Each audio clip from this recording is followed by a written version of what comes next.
It's alive. No, don't do that. It's gonna put us on. All right.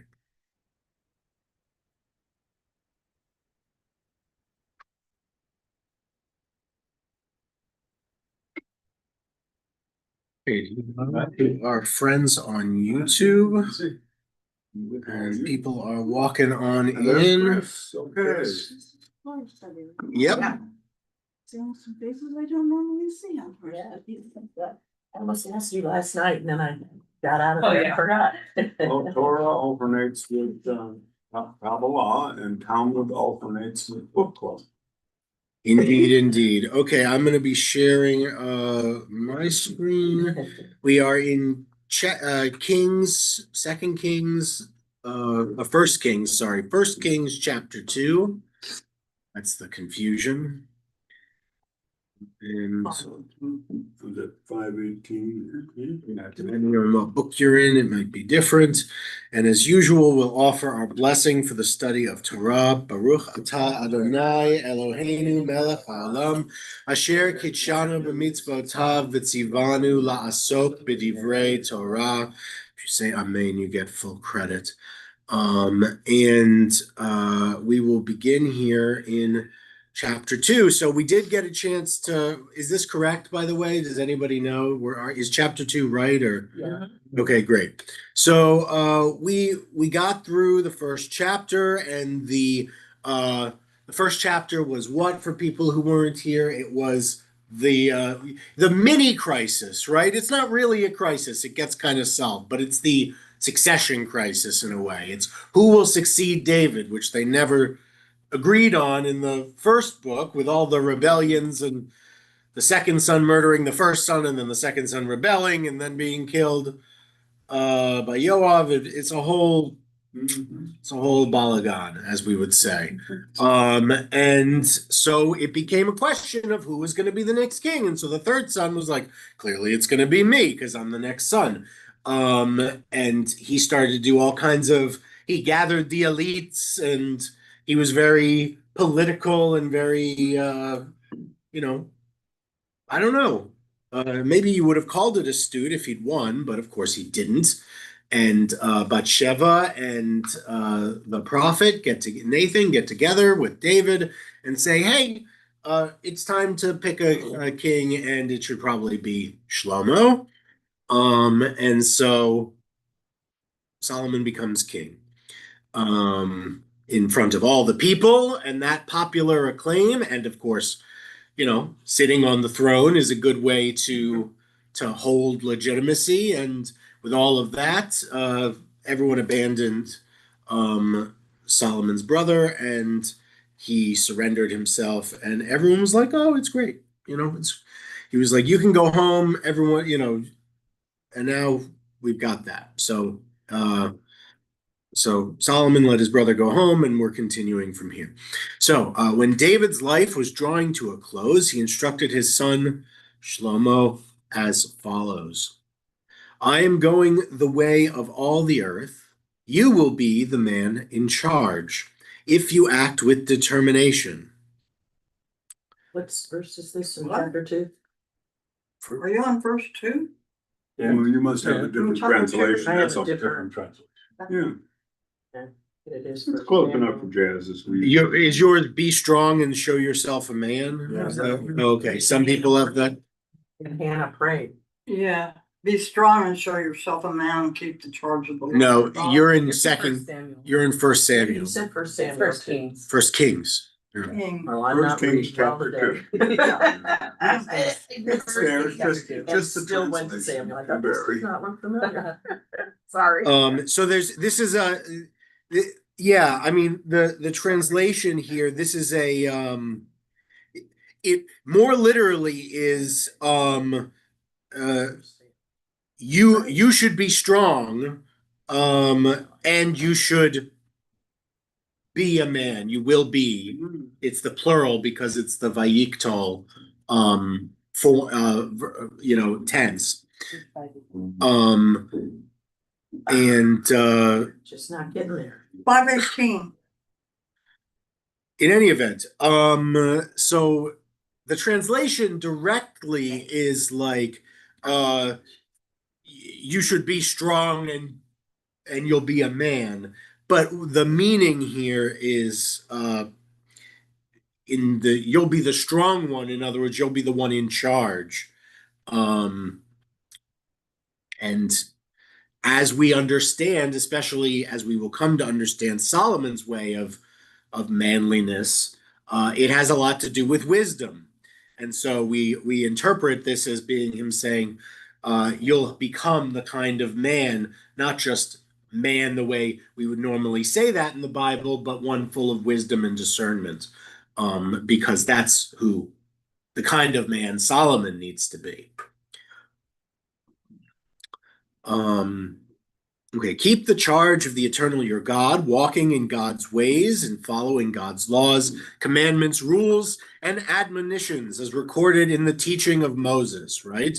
And again, that says B'Torat Moshe, so in Moses' Torah, in order that you may succeed in whatever you undertake and wherever you turn. Then God will fulfill the promise that was made concerning me, if your descendants are scrupulous in their conduct and walk before me faithfully with all their heart and soul. Your line on the throne of Israel shall never end.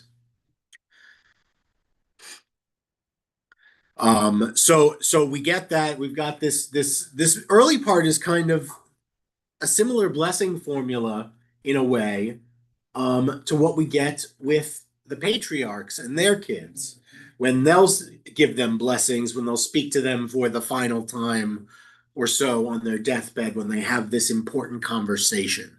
Whether it's literally the final time they speak, I'm not sure, but the deathbed conversation is a type scene in the biblical narrative. In this case, we're getting a lot of the same stuff. You should follow in God's ways, and you should do all the things that God taught you to do. For the patriarchs, it's not quite as formal. There is no Torah Moshe for the patriarchs to give to their kids, but just the faith in God, in the one God. But at this point, there's more. There's more going on, and so it changes a little bit. Okay, verse 5. Further, you know what Yoav, son of Zeruiah, did to me, what he did to the two commanders of Israel's forces, Avner, son of Ner, and Amasa, son of Yeter. He killed them, shedding blood of war in peacetime, staining the girdle of his loins and the sandals on his feet with the blood of war. Interesting how they're setting up for the bat mitzvah. Just let them be. I've been doing that all day.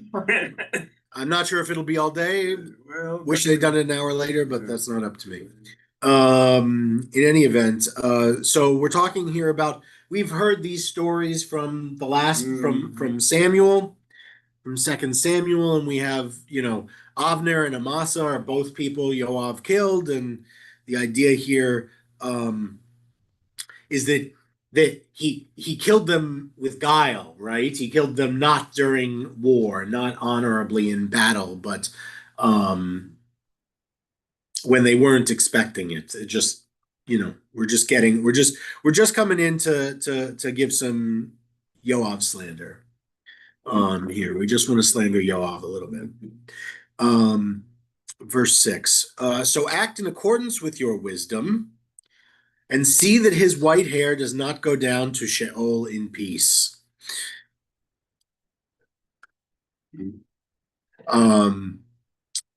Which is interesting, because what David is essentially saying here is, I owe too much to Yoav to kill him. Yoav was, of course, Yoav and David have a very long relationship, and David's essentially like, look, I'm not, you're gonna take, this, you're gonna Michael Corleone me, right? Sorry. You're gonna avenge you're gonna take vengeance on my enemies for me. I can't kill Yoav for one reason or another, whether it's sentiment, whether it's religious obligation, whatever you want to call it. David's not willing to do it, but he clearly wants it to happen. So there you go. But he's got more. This is like his will, right? Essentially, he's like kind of like a will. He's just getting these things off the record, but on the record, we've got a record of it, but it's a verbal anyway. Uh, verse 7, but deal graciously with the sons of Barzillai the Gileadite, for they befriended me when I fled from your brother Absalom. Let them be among those that eat at your table. And of course, eat at your table, right? What does it mean to eat? It might not literally be like, I mean, maybe it would entitle them to be able to come and eat, but like, Under your protection. right, they get a stipend from the king, probably, right? They get they get some title or dignity or pension from the crown that they would want to maintain, and David is asking that this aid to them be maintained. You must also deal with Shimei, son of Gera, the Benjaminite from Bahurim. He insulted me outrageously when I was on my way to Machanaim. But he came down to meet me at the Jordan, and I swore to him, by God, I will not put you to the sword. So do not let him go unpunished, for you are a shrewd man, and you will know how to deal with him and send his gray hair down to Sheol in blood. So David rested with his ancestors, and he was buried, Be'ir David.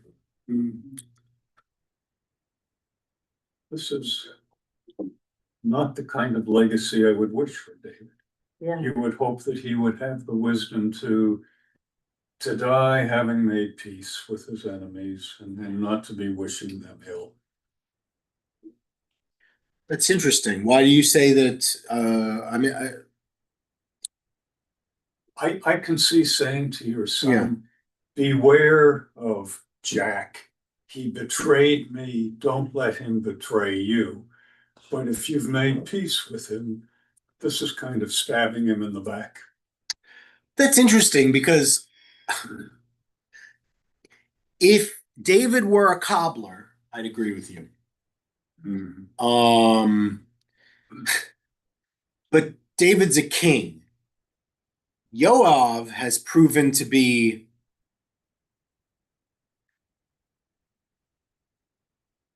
not someone that David believes that Solomon should trust.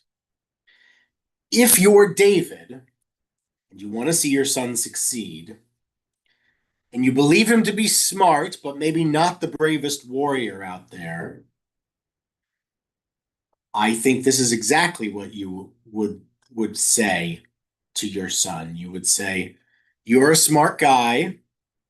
You wouldn't leave room for doubt, though. You wouldn't say, you're a smart guy, just get rid of him. Because maybe the smart guy will err and send him off to exile somewhere. No. David is very explicit. I'm not sure where this idea that David is wise comes from, right? Right? David has many virtues. Wisdom has never been one of them. That, of course, is his son's great virtue. One of his son's two great virtues is wisdom. But David's wisdom was always more of a political shrewdness, a religious devotion. But neither of those are, and those are wisdoms in their own way. But the kind of metaphysical wisdom that I feel like you're describing when you say, I would want for David to go to his end in peace, like,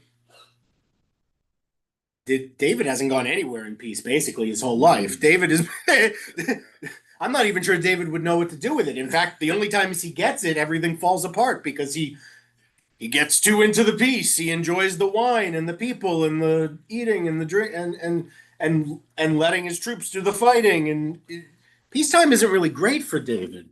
And that in the end is part of why he's not the one who builds the temple. Because David is not a man of peace or wisdom, really.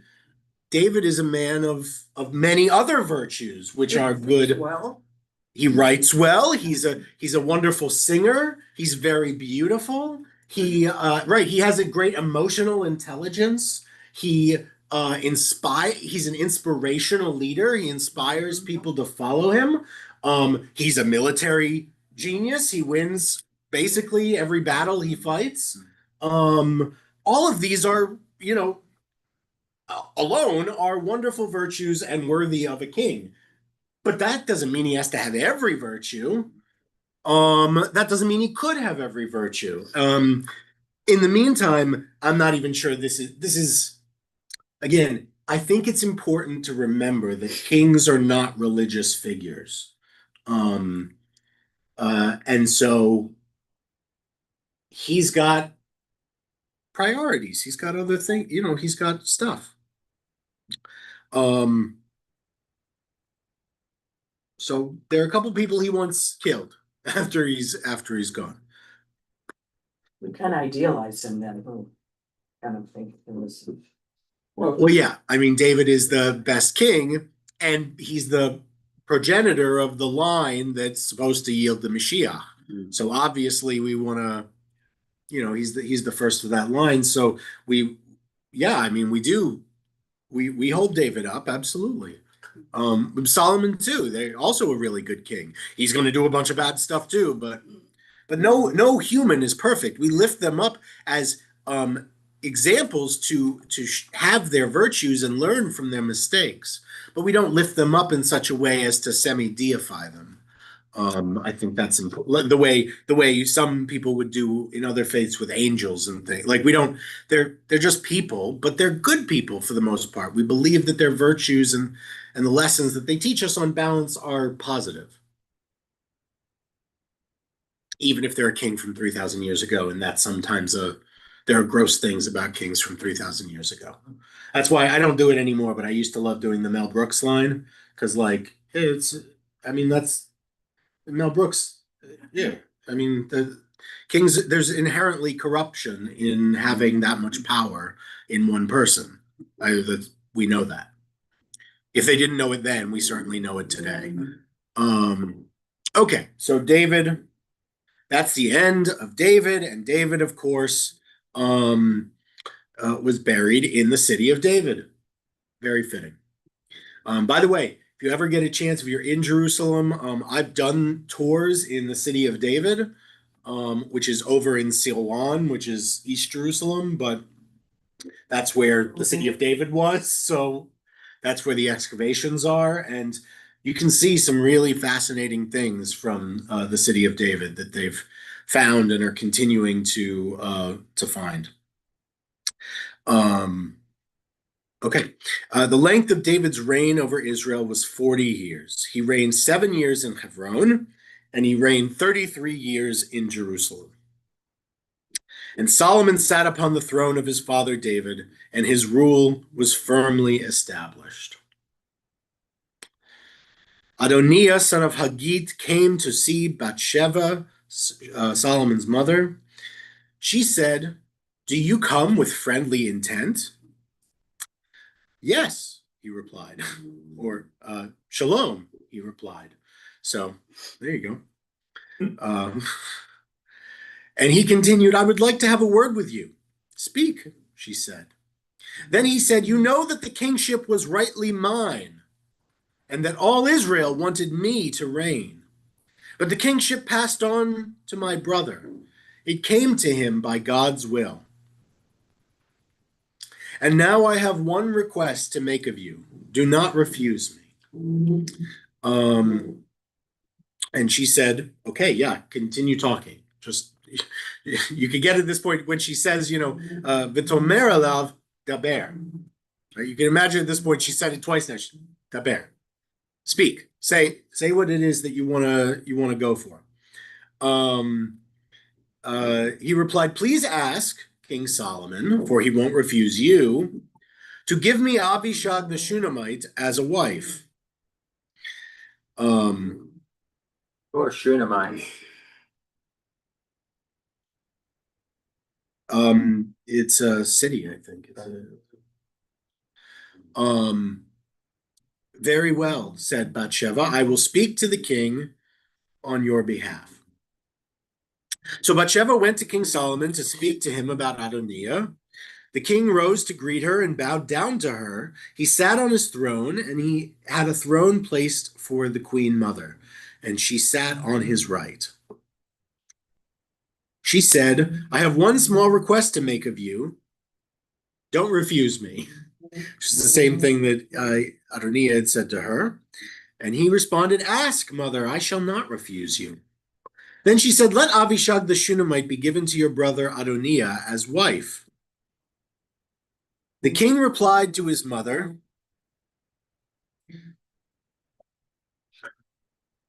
I just wish they would not drag. You know what I mean? Like, I mean, they're hurting. Nice. They're hurting the floors at this point by. They're hurting the floor. It's not even for us. It's just like the floors that they're wrecking the floors by dragging. Pick up. They're not that heavy. They're plastic. Okay. So the king replied to his mother. You know, he perks up. He's like, why request Avishag the Shunammite for Adoniah? Request the kingship for him, for he is my older brother. And the priest Abiathar and Joab, son of Zeruiah, are on his side. Right? And Solomon is perplexed here. He's like, but why are we doing why would you only ask for this? Ask for him to be the king too. Like what are we doing? What are we doing that he's making plays, right? I mean, the deal, as far as Solomon thinks that he struck with Adoniah was Adoniah's not a player anymore. He's going to go home. He's not on the scene. He's not going to come to court. He's out. Because he tried to become king and it turned out Solomon was going to be king. And he said, go home. And this guy said, cool, I'm going to go home. And now we know that this Avishag is someone everyone wanted to marry. We think Solomon believes it could make him a player again. A marriage makes him a player? Yes. Oh, okay. And that's why it fits. And for him to get to dictate, I think, is part of it too. And so also there, I believe this is just my reading. Thank you, Stephanie. This is just my reading, but I think that there might be a little bit here of Adoniah. Well, I don't know. That's a guess. That's almost fan fiction. I'm gonna leave that alone. I have a question. Yeah. Is Adoniah never to get married? Because it sounds like a marriage equals a player. I think it was the request to have Solomon arrange the marriage is the. Oh, okay. Yeah. Or to bless it or something. Well, you know, to the machination of it all is something Solomon's not interested in Adoniah participating in. Okay. It's reasonable. It just didn't. But I'm surprised you questioned his mother. She was instrumental, along with the priest and the prophet, Nathan, in seeing that Solomon was made king instead of Adonijah. So what could be a purpose in? So that makes her look what? That above repute. Trustworthy. What does that make her look like now after she's made this request on Adoniah's behalf? Well, a matchmaker. An advocate for Adoniah. Facilitator. Yeah. Stupid is what I was going for. Stupid. Lackey or Right, dumb. So manipulate, being easily manipulated. Okay. Thanks for the mother. Remember, he bowed to her at the beginning. He's showing her great respect, but what is he not going to have anymore? Maybe. We're not there yet. We'll get there. We might not care so much about her advice so much anymore. She got him on the throne. You're right. Thanks, Mom. Enjoy the apartment. That's it. What does he care what she has to say? She's not the king. He's kind of done. Anyway. Is her significance to Abishag? She was David's caretaker And the text is very careful that he had not been intimate with her. Sure. So is there some special significance with that? Sure, there's always anything attached to the king has special significance. And things related to the king also lend credibility and to one's claims and things. Okay, so in verse 23, thereupon King Solomon swore an oath by God, saying, "So may God do to me and even more, if broaching this matter does not cost Adoniah his life. Now as God lives, Chai Adonai, who established me and set me on the throne of my father David, and who has provided him with a house, as he promised, Adoniah shall be put to death this very day." And Solomon instructed Benaiah, son of Jehoiada, who struck Adoniah down, and so he died. And remember, Benaiah, son of Jehoiada, is one of those strong men of David who supported Shlomo in his being the king in that thing. So he has a loyalist do it, and Adoniah is gone. To the priest Eviatar, the king said, "Go to your estate at Anatot. You deserve to die, but I shall not put you to death at this time, because you carried the ark of my sovereign God before my father David, and because you shared all the hardships that my father endured." So Solomon dismissed Eviatar from his office of priest of God, thus fulfilling what God had spoken at Shiloh regarding the house of Eli. Or Eli, I guess I could also say. That was back in 1 Samuel, remember?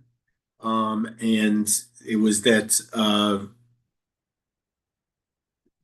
none of their priests would go on to be high priests anymore, or priests in the important priests, and so he was the last one.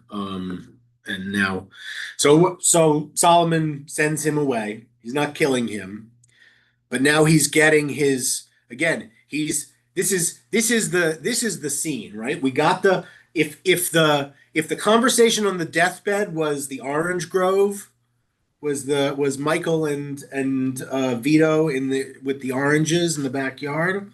Then, sorry, these are all Godfather references. If you're not getting them, then I'll clarify in a minute. Then this is the compilation at the end. This is settling all family business. So Shlomo's not wasting any time.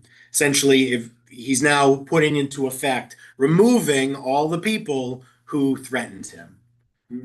In verse 28, when the news reached Joab, he fled to the tent of God and grasped the horns of the altar.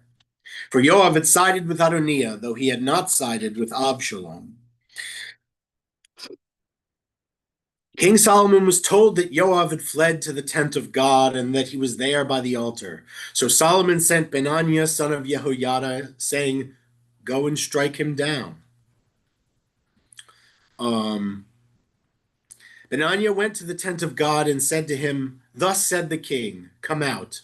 "No," Joab replied, "I will die here." Benaiah reported back to the king that Joab had answered this way. And the king said, "Do just as he said.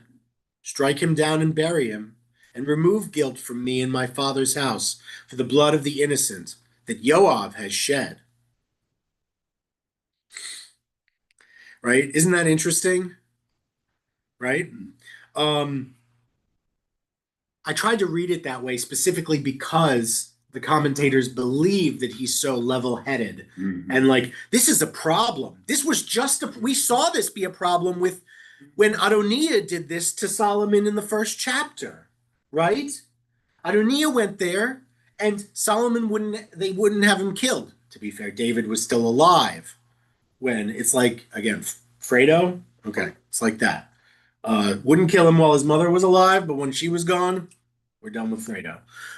In this case, David was still alive, so Solomon was the, oh yes, everyone is forgiven, everything is cool. David's gone now. Oops. So so so Yoav is like, well, he wouldn't kill Adoniah when Adoniah went into the tent and grabbed the horns of the altar, so I'm going to do the same thing. But David's not around anymore. And Solomon has a religious ethos, but it's different than David's. It's not that Solomon isn't religious. If you believe David was religious, you will probably believe that Solomon is also faithful, but in a different way. And you'll see what I mean. But it's a lot less literal, I would say. And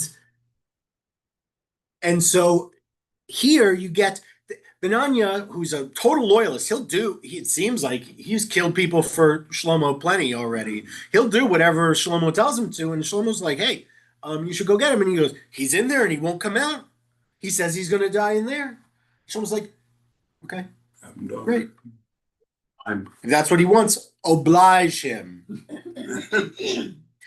Yeah. giving you a hard time. Sure, go for it. We don't have a temple yet. But this is the temple in process, and here he is holding on to the ark. We have no idea of sanctuary. Well, that was the idea. Right.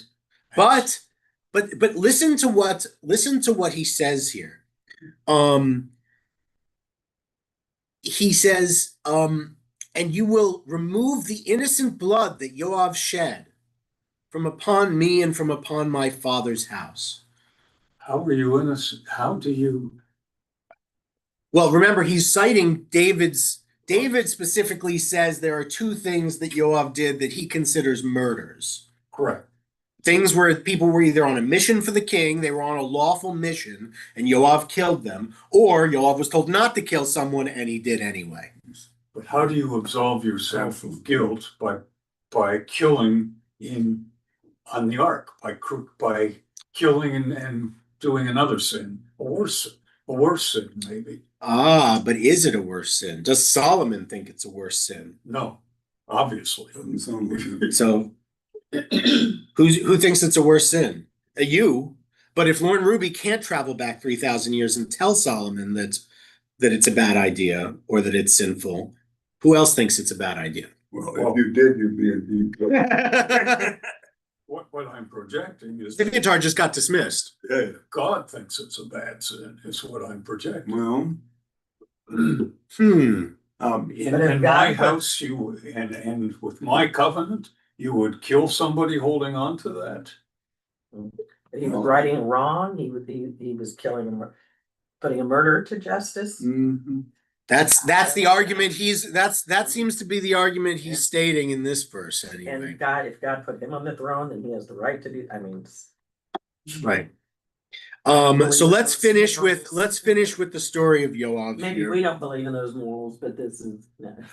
Well, let's take a look here at verse 32 and on as we finish this story up.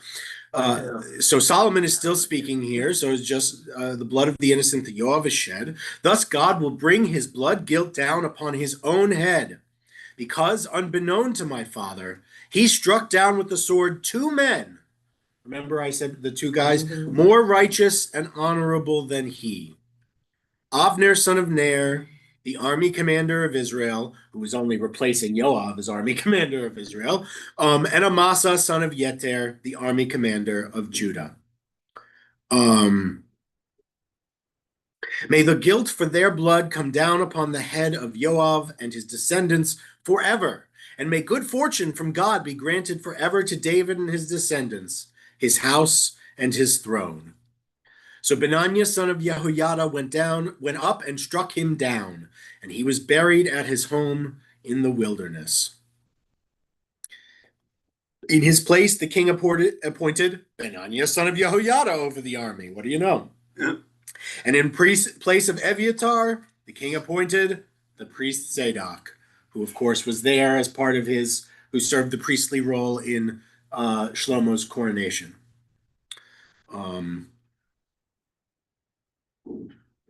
So, I mean, over the course of history, yes, but up to this point, no. This is the first. This is the first big Zadok. There will be a couple of later ones, especially in the Maccabean time. There'll be a couple of Zadoks, but this is the big. This is the big Zadok. Anyway, so everyone gets their just desserts. Yoav is the end, faces his end, which that was it, by the way. By the way, the text had very little hand wringing as of yet over the whole killing someone in that place. So there you go. Doesn't matter. The text is not overly bothered by it. Here's something you're pointing out. You're saying, I also just want to say, you're saying it's sacrilegious. Am I getting you right by saying you're saying it's sacrilegious that Shlomo should have Yoav killed in the tent? Yeah, that's what I'm saying. Okay. Is it not sacrilegious that Yoav should cynically, when he's been prescribed to death, run in and grab the horns of the altar to try and save himself at the last second? Pretty manipulative. Is that not sacrilegious? I don't know. It could be a very cynical, manipulative thing. It could also be a man desperate turning to his God. Well, we never got any indication that he was doing anything related to God. Yeah. The implication was purely that he'd seen it work before, and he was trying the same trick that Adoniah had tried once before. He never says anything to God. He never, we don't get, he doesn't say, as God lives, I am here because I am righteous and God will save me. Like, we don't get we don't get that so much. In any event. Okay. So we've got more stuff. Verse 36, chapter 2 continues. Then the king summoned Shimei and said to him, build yourself a house in Jerusalem and stay there. Do not ever go out from there anywhere else. You can build a house here. You'll build a house and you'll live in it. You'll never leave it. Thanks for playing. Like that. I mean, I imagine Solomon's just kind of that way. He's very flat. He's very even keeled. He's very neutral. That doesn't mean his effects are neutral, but his affect. On the very day that you go out and cross the Wadi Kidron, the Kidron Valley is one of those two valleys that Jerusalem is along. Jerusalem, like I've said before, is like an arrowhead, and the two valleys from the point come out like this.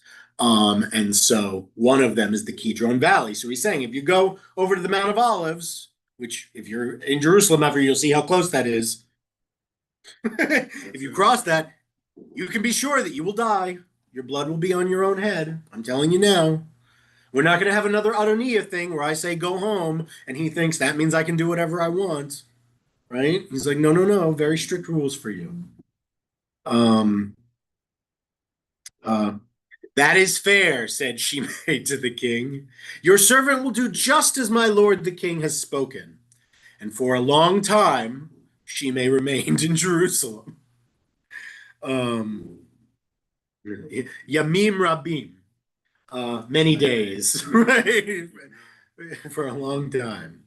3 years later, 2 slaves of Shimei ran away to King Achish, son of Maacah of Gath. Shimei was told, your slaves are in Gath.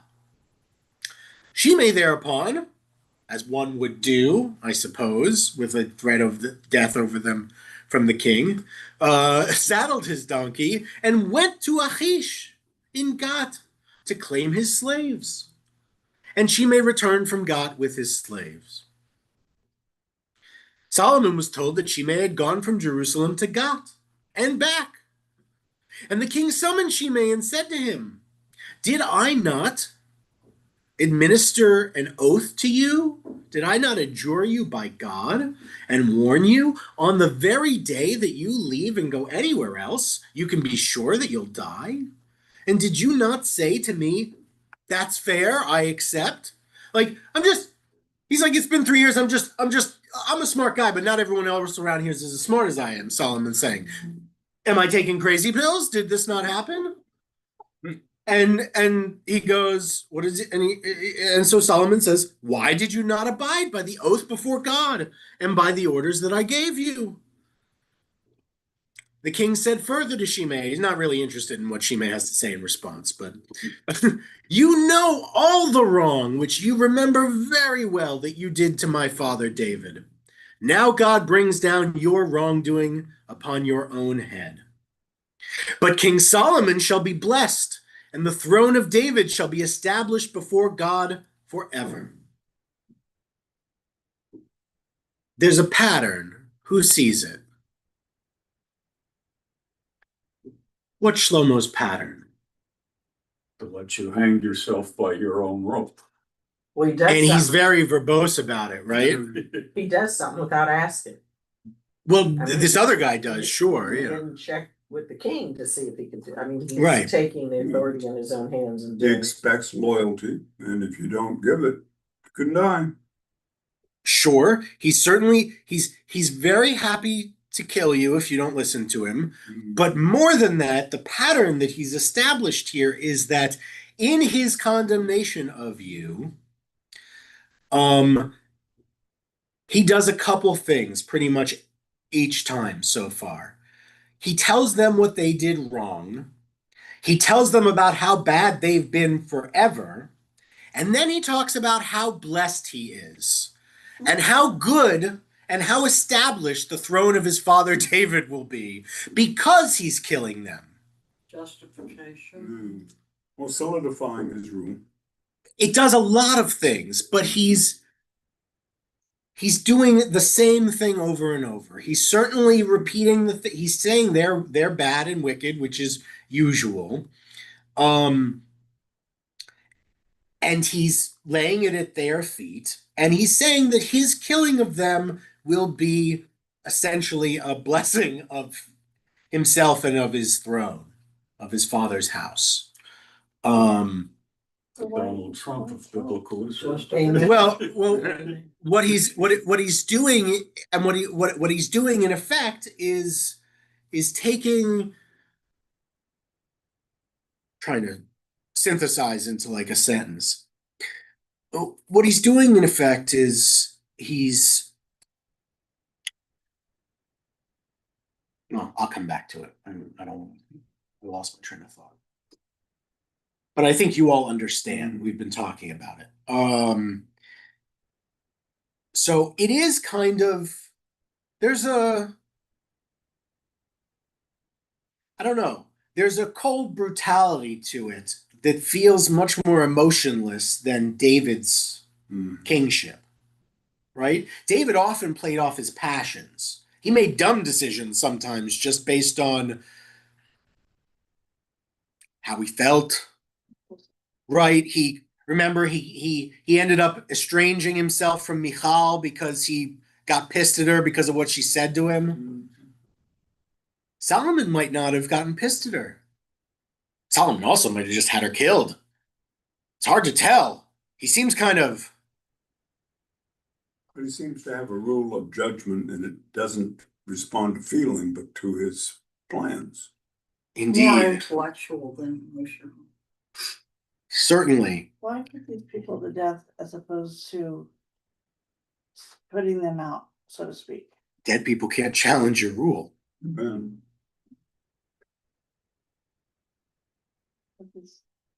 Dead people don't sire sons that seek vengeance. I mean, there's 1,000 good reasons to kill him, and the only good reason not to is religious. Hence why religion is good for the world. But for a king, there's very few reasons for him not to kill these people. Sure. And he seems to have plenty, or at least he lists them. So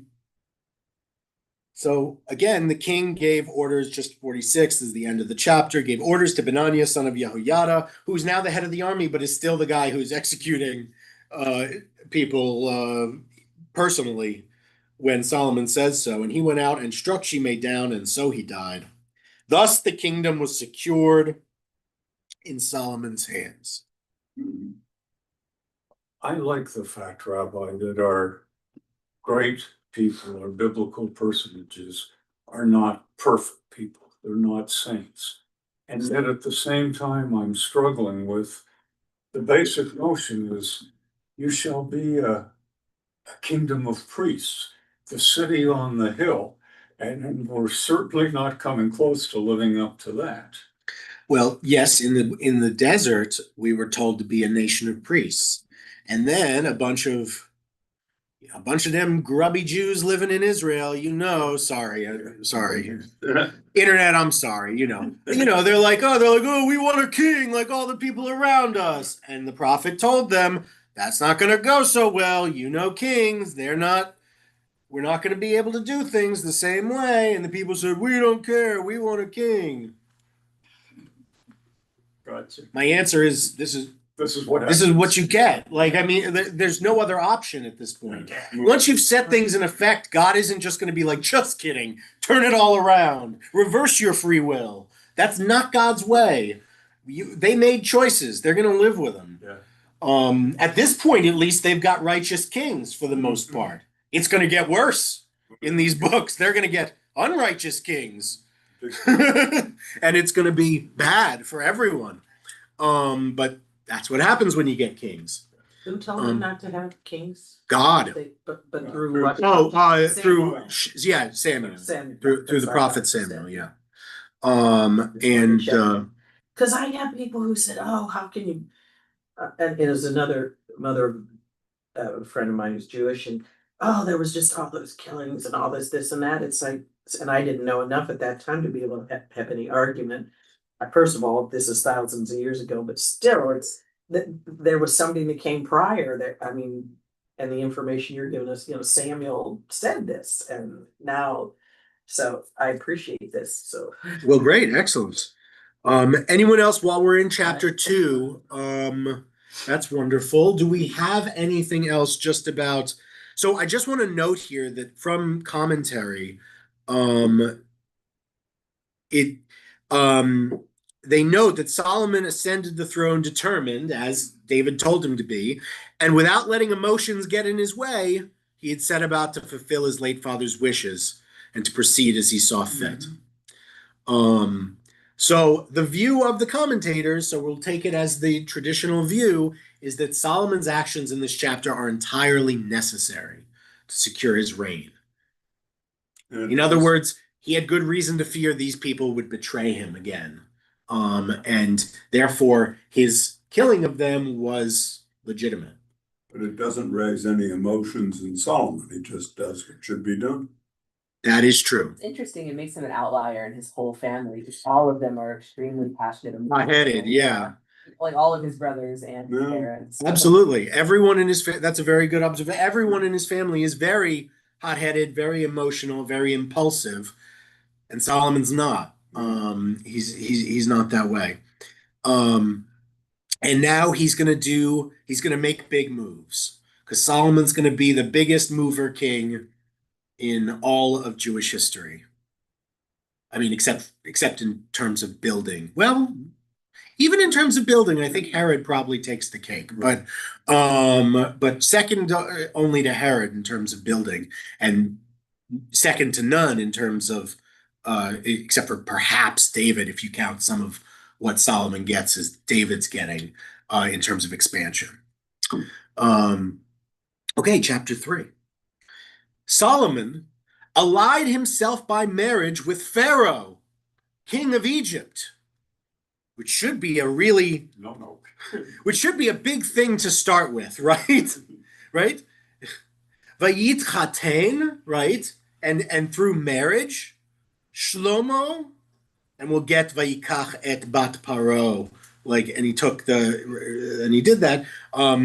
So he married himself essentially to et Paro Melech Mitzrayim, to Pharaoh, king of Egypt.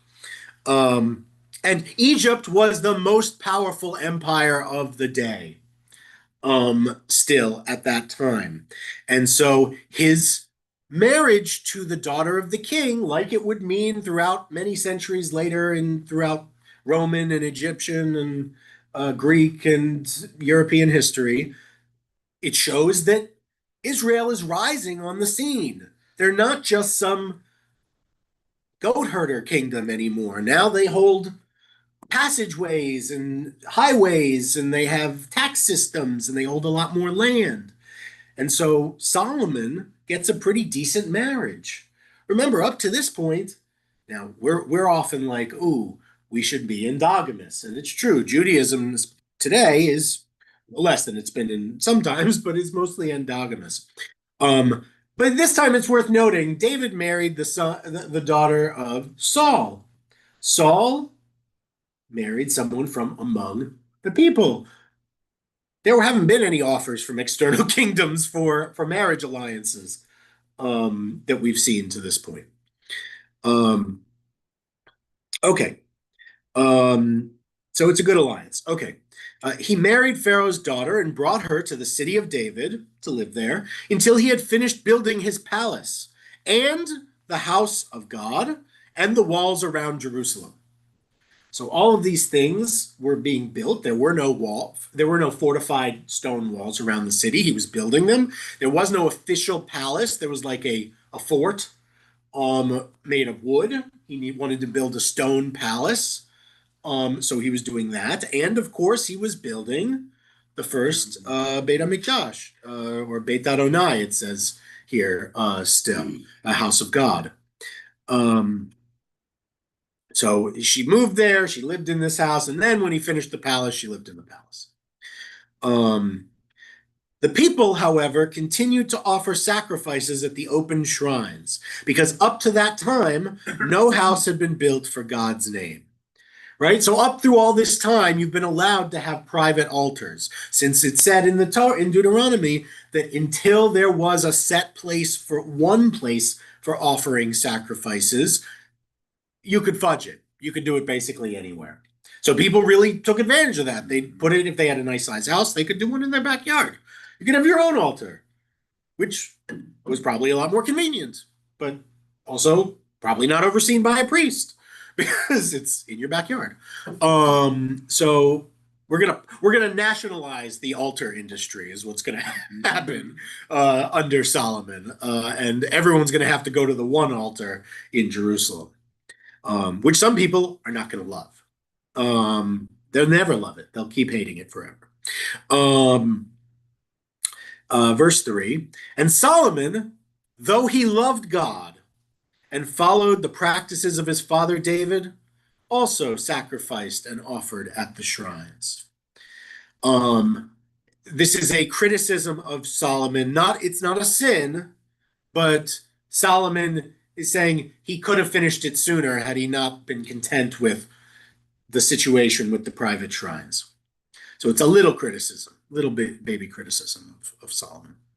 The king went to Giv'on to sacrifice there, as that was the great shrine, the central altar until the temple in Jerusalem was built.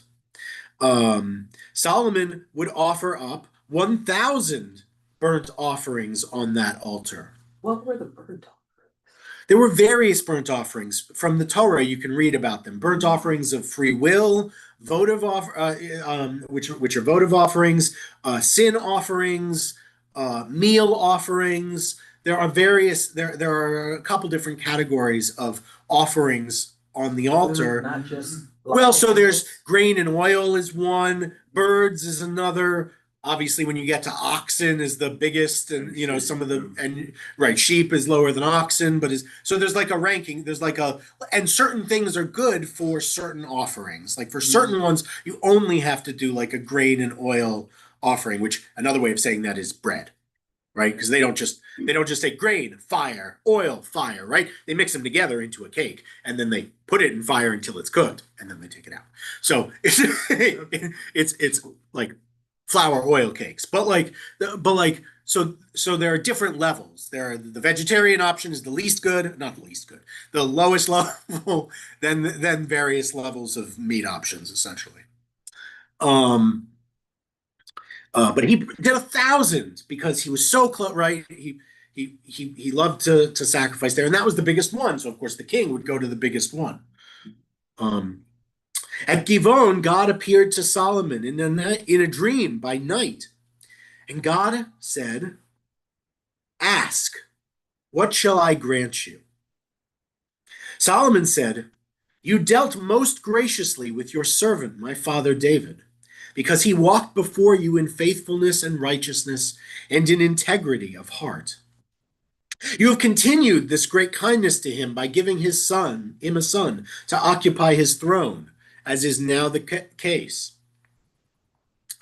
Right? So he's saying, right? He's doing this is the thing you do in supplication when you say, "What more could I ask of you? You've done all of this." And of course, we've talked about this before, maybe just from Torah, but maybe in the books of the prophets too. What is he doing that's very in Talmud we talked about this, sorry. What is he doing that's very praiseworthy? He's not attributing any of the blessings to himself. He's attributing them to the honor of his father. To the honor of someone else, especially someone deceased, is a much greater. God likes that. God's really a fan of that. So God will be more likely to be like, this is a good, righteous person, because they're not like, I built all these things for you, and I did all these things for you, and I'm trying to be the best for you. They're like, but my father did this, and for his sake, I, am serving, and for this, and that's much better for God. God likes that. We see repetitively that God responds well to that thing. And so then he continues, because while he says, like, what could I ask for? I mean, he could ask for something, right? Right? This is how we get, by the way, this is very Jewish. You see this, right? This is a very Jewish thing to do today. Sorry. Again, internet, don't get upset with me. But like, it's a very Jewish thing. We'll sometimes be like, oh, everything is wonderful. I think my grandmother all the time, oh, everything is wonderful. I couldn't complain. But the light bulb in the vanity over my bathroom sink is out. Could you go right? So it's okay. That's wonderful. But she's, what could be bad? Everything is wonderful. Baruch Hashem. Oh, by the way, this is the problem. Could you fix it? So like, same formula here. Same formula. He's like, you made me king and made all this. You made all this happen for the honor of my father David. What could be better? But now that I mention it, verse 7, and now, my eternal God, you made your servant king in place of my father David. But I am a young lad with no experience in leadership. He could have been actually a teenager, we think, still at this time. Your servant finds himself in the midst of the people you have chosen, a people too numerous to be numbered or counted. Grant then your servant an understanding mind, or a discerning mind, or an attentive heart. Here, literally, a lev shomea, a listening heart. But of course, just like we would say, like simu lev, which is like put your heart on this. What does that mean? It means pay attention. It's a mental command. In this time, the heart is also the center.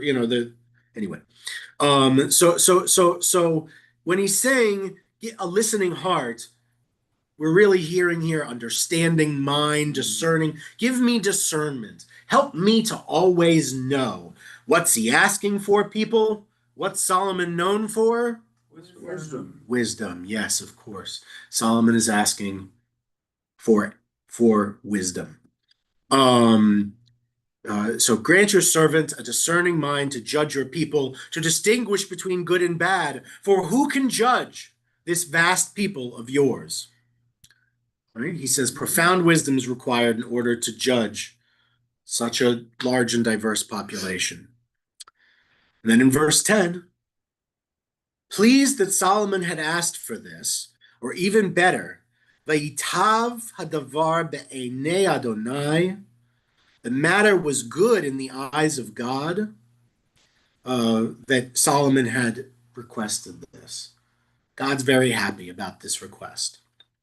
God said to Solomon, because you asked for this, you did not ask for long life, you did not ask for riches, you did not ask for the life of your enemies, but you asked for discernment in dispensing justice.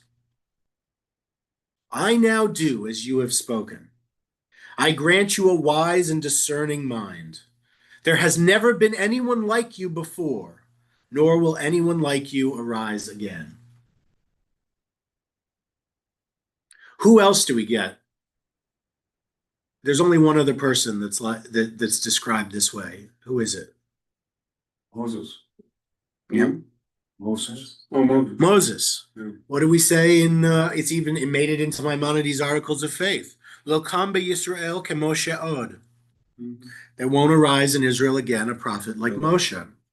So here we get very similar language to the language of that devotion that we say about Moses. It's saying, God saying, there will never arise lo yakum kamocha.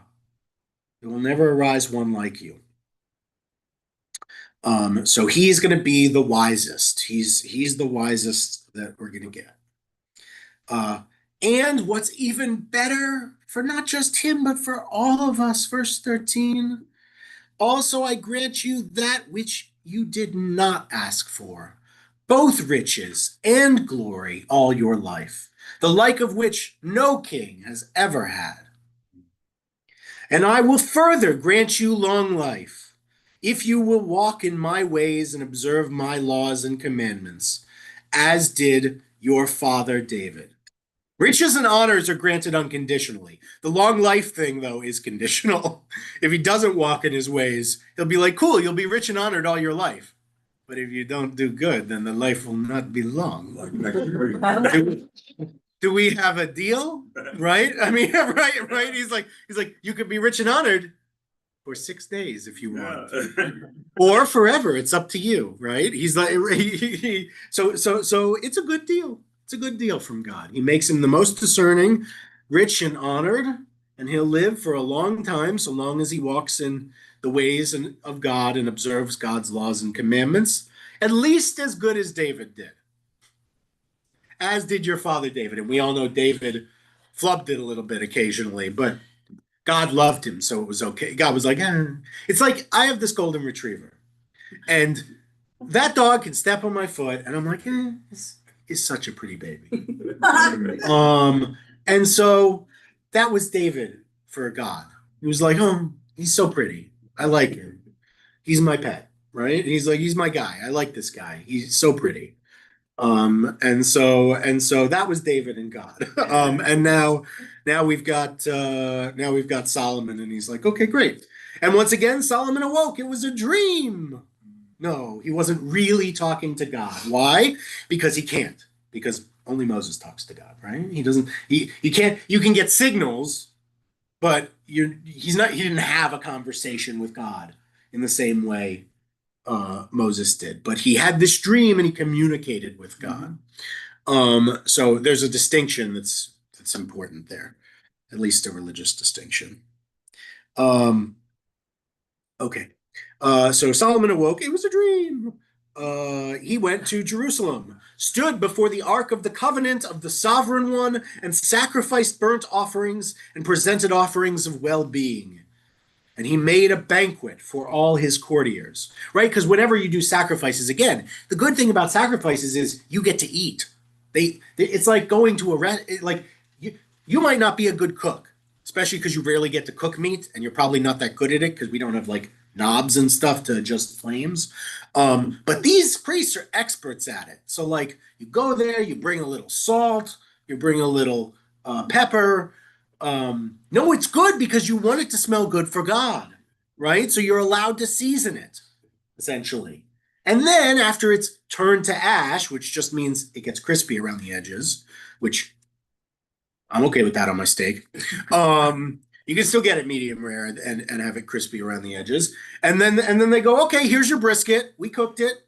We sacrificed it. God's very happy. And here you go. And you and your friends can go, and we took our portion, right? The priests are like, and we took your payment we took this 10% off, and here's what's left. This is what's the leftovers are. And so you take that and you go and you have a big feast of celebrating God, celebrating your family, celebrating one of the festivals if it's a festival. I mean, this is life for these people.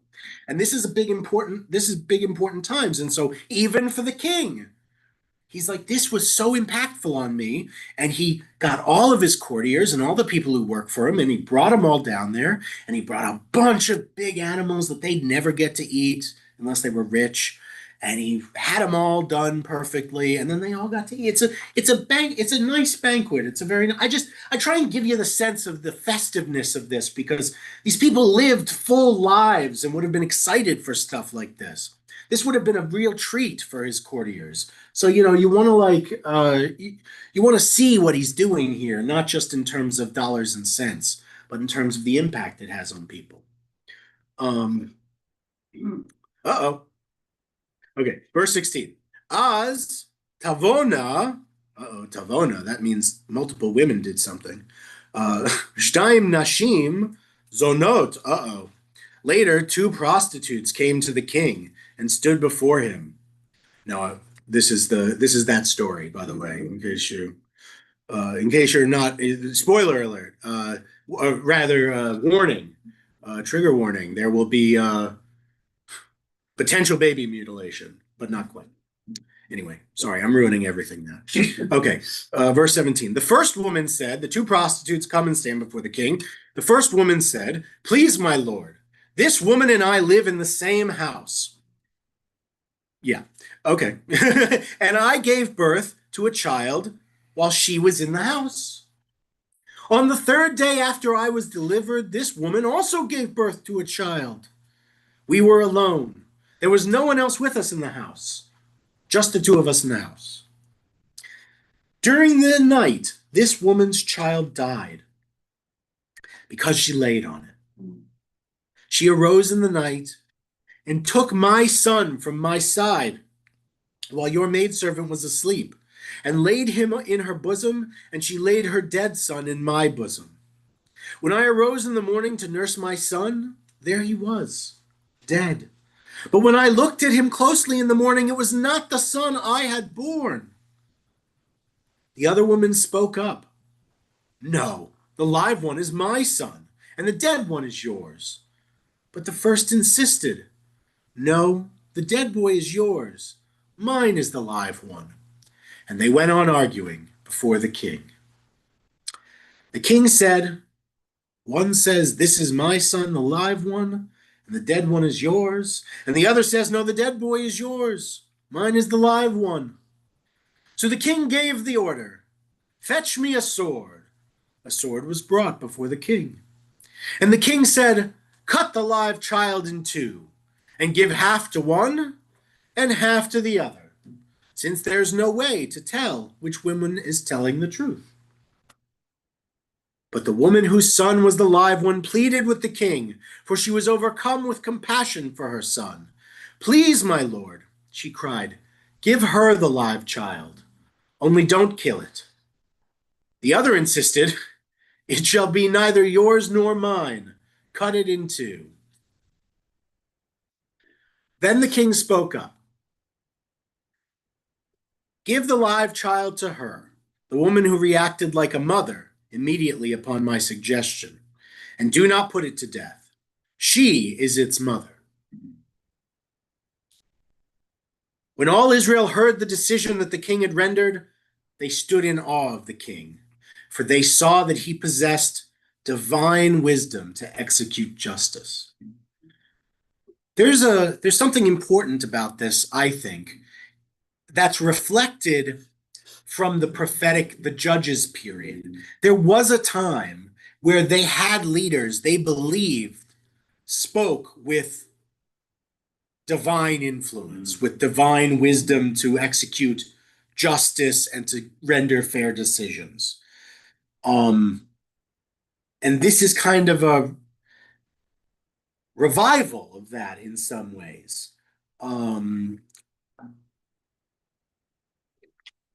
Yeah, what do we think? Now you've heard Solomon's wisdom, which I'm sure you've heard this story before. It's a very famous story. I'm sure it's not the first time. But what do we think? It never registered on me before that the two women were prostitutes. That, Oh, yeah. Yeah. So no, yeah. I never thought of it that way. Well, they lived, yeah, I mean, because otherwise, yeah, they probably wouldn't have been living in the same Living house. But it's a brilliant form of discernment. Because when he said that, then he could discern who really was the mother. Well, yes, in our story, certainly, it's a good example of his special nature.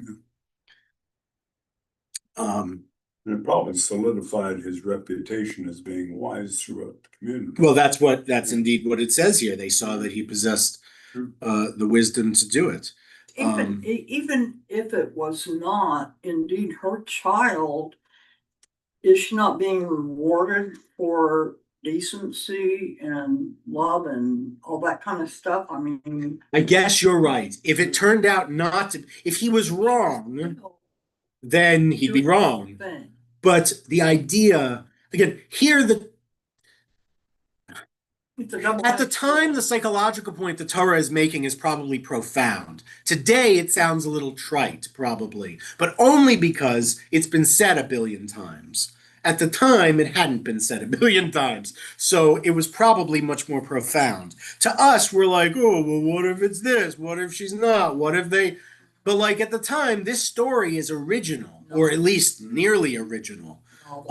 Now we've told it in many ways in different mediums over a couple thousand years, many different ways. But you know, it's meant to give a sense that Solomon has a psychological understanding of people at a time when you can imagine there's not a lot of study of psychology.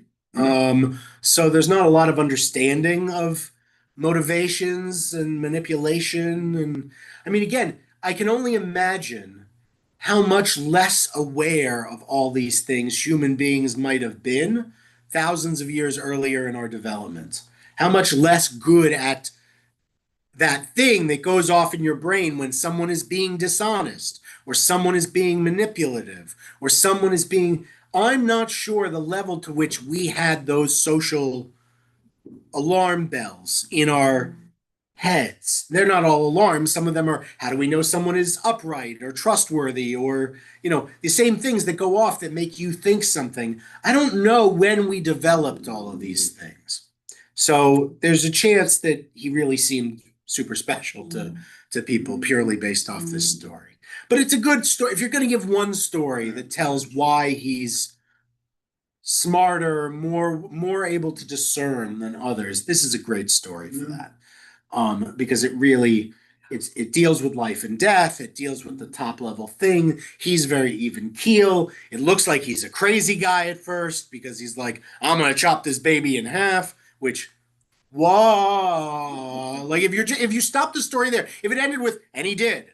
Oh, yeah, right. Imagine what we think about the story if he was like, well, guess there's nothing to do but chop him in half, longsword. And the woman goes, wait, but he goes, don't care, ha! And he just cuts the baby in half. Like, that would be a very different Solomon. Like, you'd be like, whoa, that guy's a brutal idiot. Yeah. But the twist makes it different, makes it better. So we need the twists, even if today they're predictable because we've heard it 1,000 times. I've never heard the story. Oh, okay, great. Well, wonderful But I then. have a comment. Sure, yeah.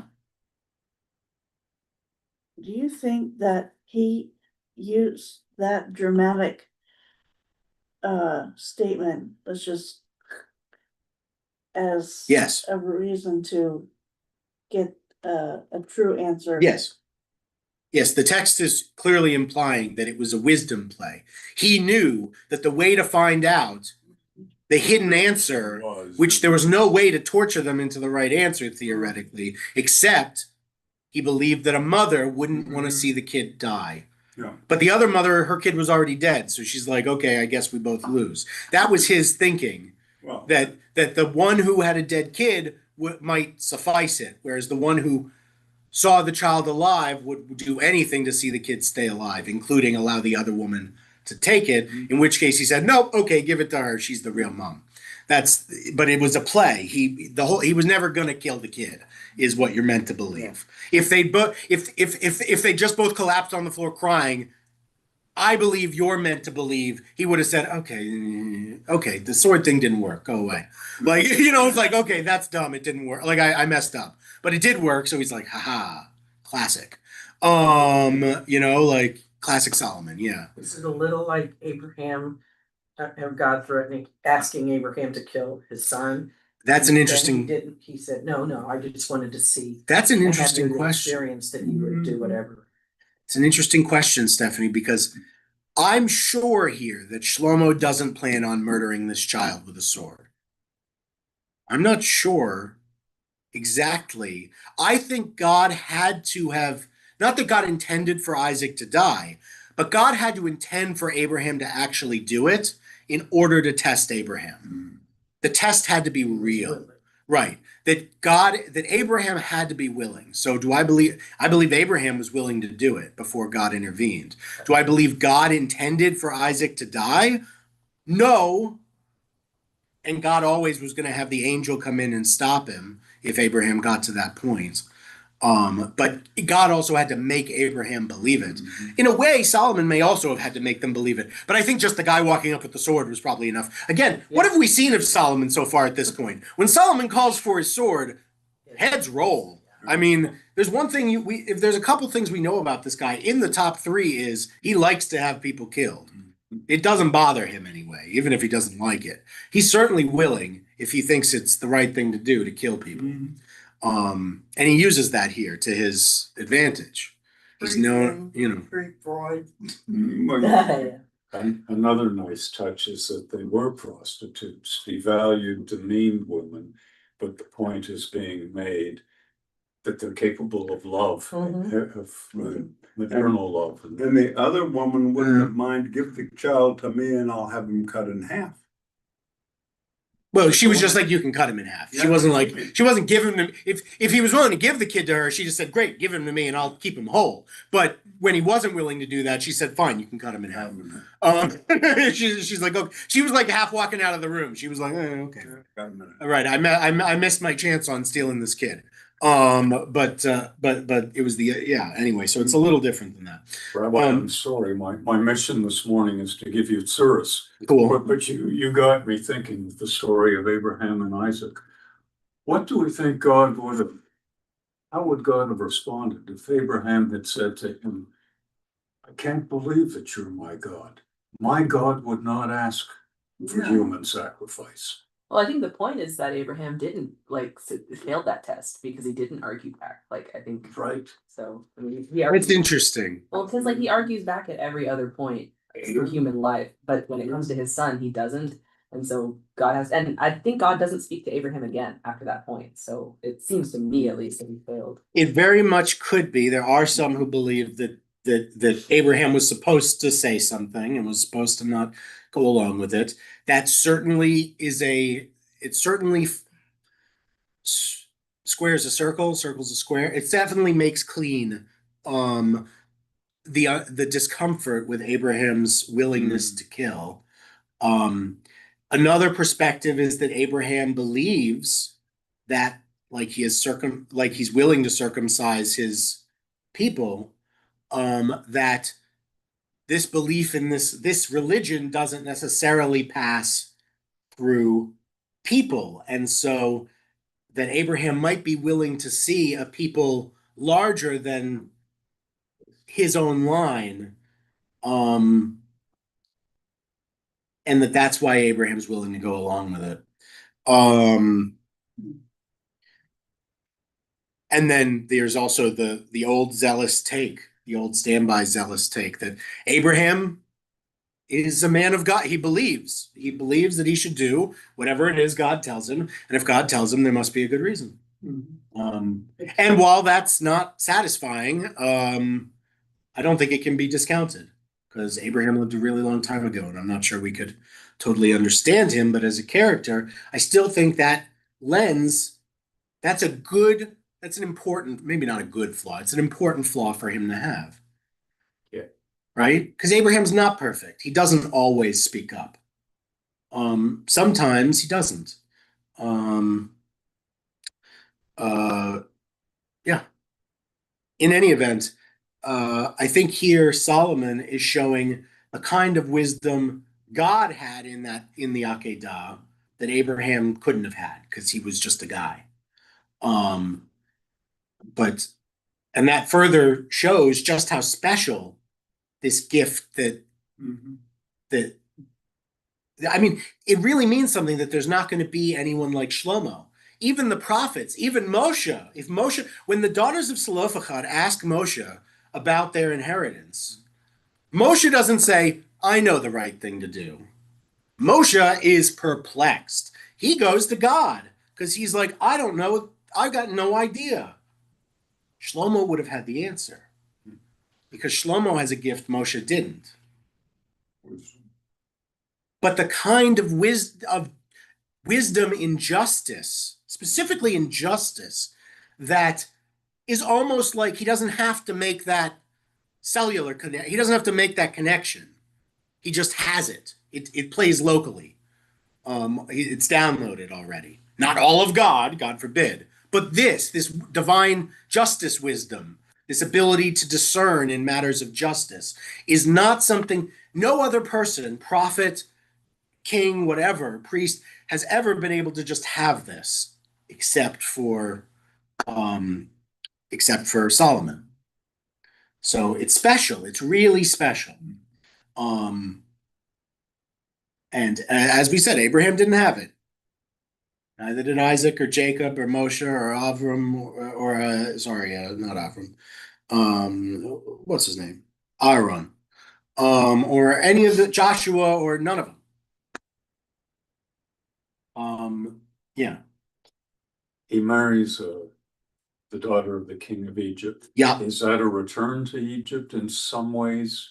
Not yet. We'll get there. First, we got to build the temple. Then we got to put stuff in the temple. Stuff that shouldn't go there. But he's also got to break another rule first. He's going to break. Here's the thing: walk in his ways. But how many of the big rules? Last night, if you were here and heard my Dvar Torah, I spoke about my favorite rules for kings, which they always break. There are 3 things they're not allowed to accumulate a lot of. Women, horses, and money. Yeah, basically. And Solomon's going to get lots of all of them.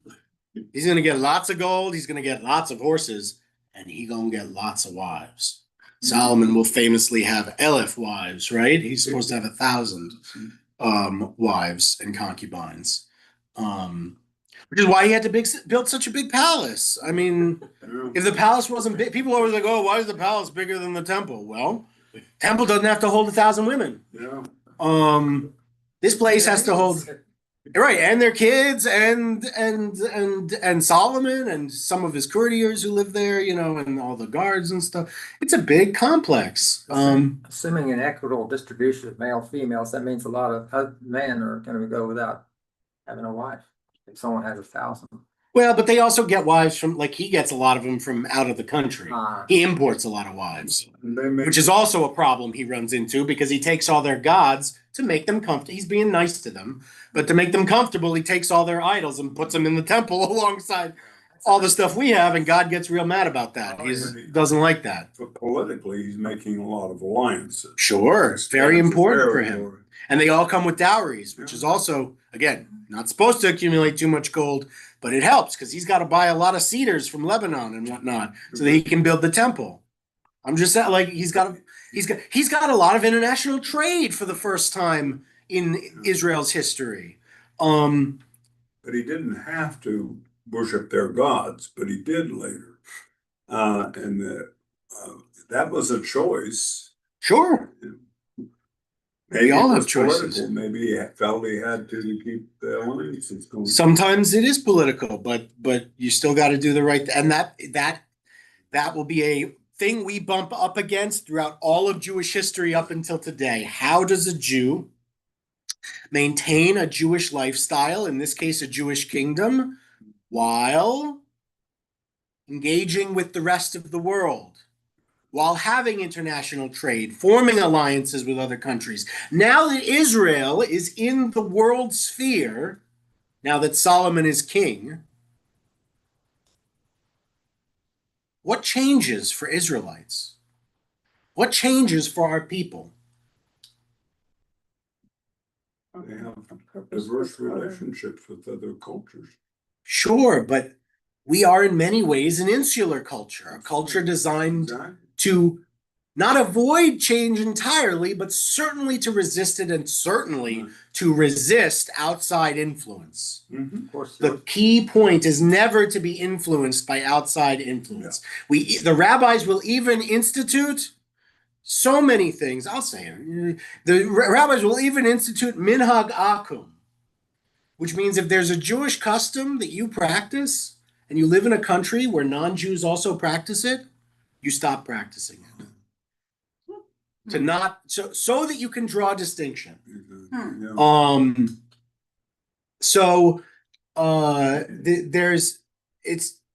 There is some level of distinction. Now, over time, we have decided there has to be a balance. Mhm. And Solomon's kingdom will, for the first time, wrestle with what the balance should be between the Jewish kingdom and the rest of the world, the nations of the world. do you feel the Jewish people in America have become too assimilated? I don't think too assimilated is the term I would use. I think some level of assimilation is good and natural, and I want it.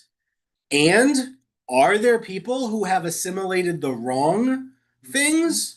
Yes. I don't think assimilation in general is bad, but I think there are wrong ways to assimilate and wrong ideas to assimilate, because again, the point of resisting assimilation was never just to resist it for its own sake, but to not allow your religion and your relationship to God to be influenced by outsiders. Because the point of Judaism, the mission of Judaism is what? We have our particular mission. What's the universal vision of Judaism? Redemption, and to bring to the world God's desires. Yes, Tikkun Olam. But there is in a way, not so much, not as much as you think, but yes, in a way. one God. Or Lagoyim, right? To be a light unto the nations, the saying, the light of God's teaching and all that is part of it, so that everyone will recognize that there is one God and follow one God. We got a lot of friends these days who aren't Jews who also do that. They also follow one God. That's great. We hope one day everyone will follow the one God that it is that we worship. They don't have to worship God the way we worship God, but we do want them to recognize God. And we also want the ways that those who worship God differently from us or don't worship God at all, not to change how we interact with the divine, with divinity. Because that would profane, sorry to use that, that would profane Judaism. To change it inherently would profane it. Not to reinterpret, as we have done, as every branch of Judaism today does and needs to do, to live in a world where much different from Solomon's time, but et cetera and so forth. Okay,